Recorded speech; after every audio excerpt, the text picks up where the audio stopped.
Hello, good day mga boss. Choy ulit ng DIY ko Rips. So, meron na naman tayong bagong ini-install doon sa ating NMAX. Yan.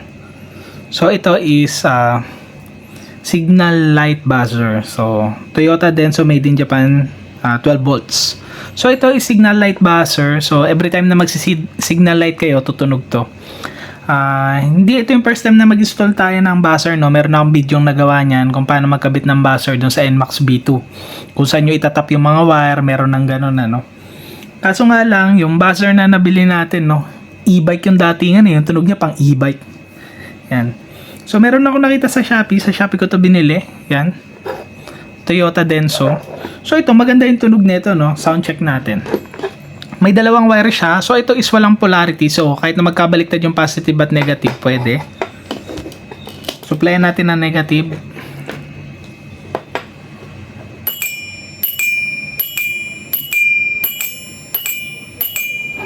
Yun. Parang bell siya, no? So, pagbaliktad rin natin.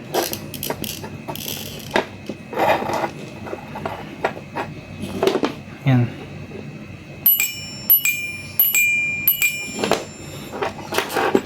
Yan. So, maganda yung tunog niya. Hindi siya tunog e-bike. Bell type yung tunog niya. Hindi siya yung parang buzzer talaga na sound. Pero ito kasi, hindi nyo pwedeng ikabit directly doon sa inyong signal light. Bakit? Kasi dalawa lang wire nito, yo. Isang positive, isang negative. So, it's either kakabit nyo lang to sa left signal o kaya sa right signal. So, kailangan nyo i-modify yan. Kung etong isang to is lalagay nyo sa negative, eto kailangan nyo ikabit sa positive ng left signal at saka ng right signal. Hindi pwedeng ang gagawin nyo dyan is yung ganito. Kukuha kayo ng dalawang wire. Yan, kukonektan nyo dyan. Tapos ito lagay nyo na to sa left. Tapos yung isa sa right signal. Hindi pwede. Maglolo ko yung signal light nyo. Kasi pagka ganyan lang yung ginawa nyo, pagka nag left signal kayo, iilaw na rin yung right signal nyo. O kaya pagka nag right signal kayo, iilaw na rin yung left signal nyo. So, para mapagana nyo to na maayos, gagamit kayo ng diode. Yan. So, ito, 2 amperes lang itong diode na to. Yan. So, paano ba yung positioning nito? So, ito is may polarity. So, hindi ito pwedeng basta-basta lang ikabit. So, ang gagawin nyo, kung mapapansin nyo yung diode, merong kulay silver dito. Yung kabila, wala. Etong papunta sa bell, dapat nakaganyan yan. Yung may silver, papunta sa may bell. Yan. Papaganyan. Tapos, itong wire na papunta sa signal light dito, sa kabilang end. Ito, papunta to sa left signal. Tapos, itong isang wire, papunta naman to sa right signal. Yan. So, ganun na, no? Ito, pwede na natin itong pagbuhulin.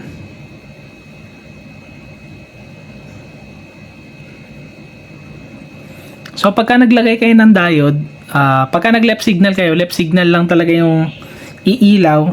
Pero ito, tutunog na to. Pagka nag right signal kayo, right signal lang yung iilaw, pero tutunog na rin to. Pag hindi kayo naglagay na ito, pag left signal nyo, iilaw na rin yung right signal nyo. Yan. Okay, pagka nag right signal kayo, iilaw na agad yung left signal nyo. So, mahalaga tong diode, no, para hindi magloko yung signal light nyo. Yan. Ito, pwede nyo na itong ikabit to dito. Tapos, ito naman.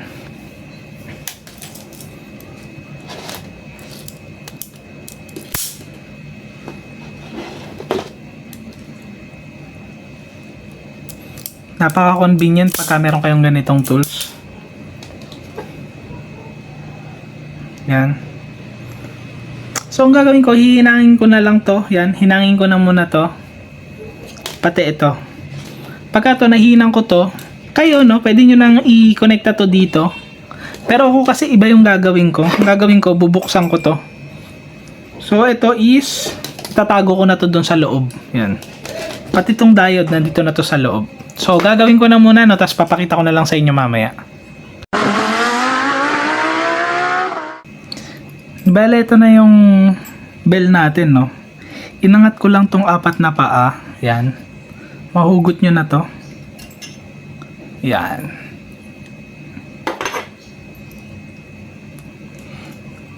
So, ang galing niya. Ito yung pumapalo dito. Kaya tumutunog siya. Pagka pinalo niya to, tutunog to. Pagbalik niya, tatamaan niya naman yung nasa kabila, tumutunog din. So, pakita ko sa inyo, no? Yan.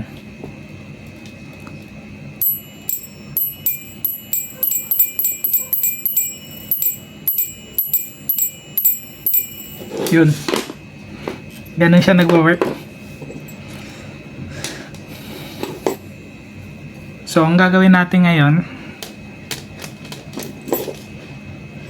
eto, hinangin ko na to dito. Bale, itong itim na to, tatanggalin ko na yan. Hinangin ko na to dito. Yan. Para yung diode natin nakatago. Wire na lang yung makikita dito. Etong itim, papalitan ko na rin yan netong kulay green. Yan. Para mahaba-haba ng konti. Yan. So, ang gagawin ko, tatanggalin ko na muna, tas hihinangin ko, tas papakita ko sa inyo after. Di ba ito, no? Nahinang na natin.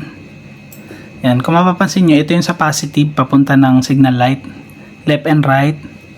Yung diode na may kulay silver, papunta dito. Yung wala, papunta sa wire. Yan. Dito yon. Ito naman yung negative, kulay green. So, testing natin, no? Ito, lagay natin to sa negative. Yan. Kunyari, magle-left signal tayo.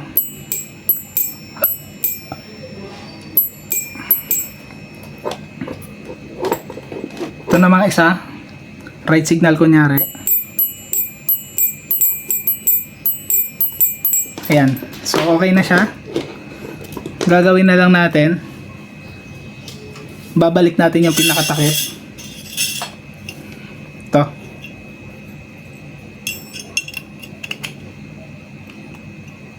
Yan. Tapos topi lang natin yan.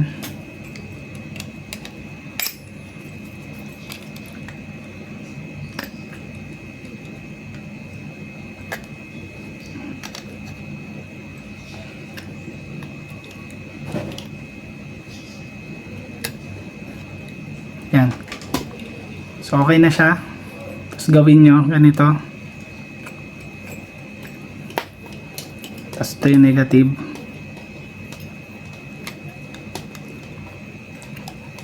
Yan. Balik nyo lang yung kung paano pinadaan yung wire kanina. Yan. Ganyan siya. So, testing ulit natin. Kulay green negative. Left signal kunyari. Right signal.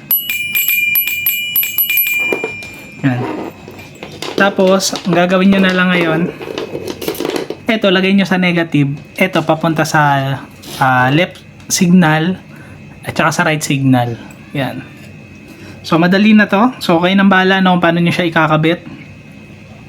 Kung NMAX B2 kayo, meron akong tutorial niyan kung saan nyo itatap yung mga ganitong wire. So, meron akong video niyan dati, hanapin nyo na lang. Pati yung kulay ng wire, naka-state din doon, ano. Yan. So, tapusin na natin tong video na to, no. Hopefully may natutunan kayo. Ingat lahat. Ride safe. God bless.